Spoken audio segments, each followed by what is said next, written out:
Hello, everybody. Welcome back. Today, we're going to be having some fun with some dynamic balance activities.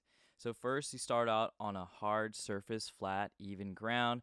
You can put a piece of tape on the ground to have balance.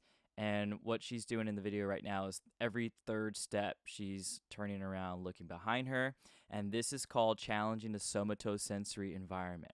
Okay, the somatosensory environment is going to encompass all of the sensory input, motor input, central processing, and integration of those components happen during movement. So I would argue that every single person that walks through the door with any injury, even a wrist injury, should be doing some form of dynamic balance of the progressions we have for you today. So the next progression we have is an elevated surface. We had this little board there, but please use a longer board or a longer balance beam.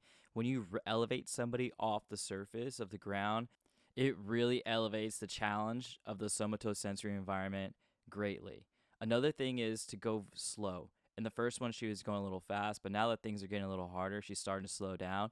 And you'll see through the progressions that she naturally has to slow down to think about and look around where she's at in her environment.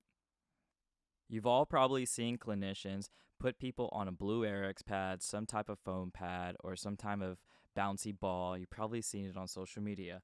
But this typical progression on an unstable surface is not what should be happening. So we rarely see an athlete in a position needing to manage an unstable surface. They're playing their sports on turf, they're playing sports on grass, a wooden court, and none of those are cushiony, bouncy surfaces, right? We could argue gymnastics, but if they're not in any sport like that and they're not, forget sport, if they're not in a working environment, then let's not put them in that. Instead, let's challenge them in what they're most likely to encounter, which is uneven surfaces. The evidence just isn't there to put them on foam cushiony pads, and they also get more receptive feedback through the vibrations of their foot when they're on a hard, firm surface. Okay, now we're starting to have some real fun. So you see right here, she has to crouch down and go over obstacles even higher and lower and still try to maintain her positioning on the line and on the elevated surface. You'll also notice that when she does crouch down or when she does reach over, there's a lot of hip movement going on. There's a lot of forced dorsiflexion or ankle bending, ankle movement going on. So this is great for rehab for any of those body parts. Okay, last thing that's very important to understand is that although I said that we should be doing this with every single person no matter the injury, you got to know when to do it. So first we want to improve range of motion in whatever body part that we're working with. We for sure want to make sure they have full ankle range of motion because of what you just saw in the last video and what you're seeing right now in this progression.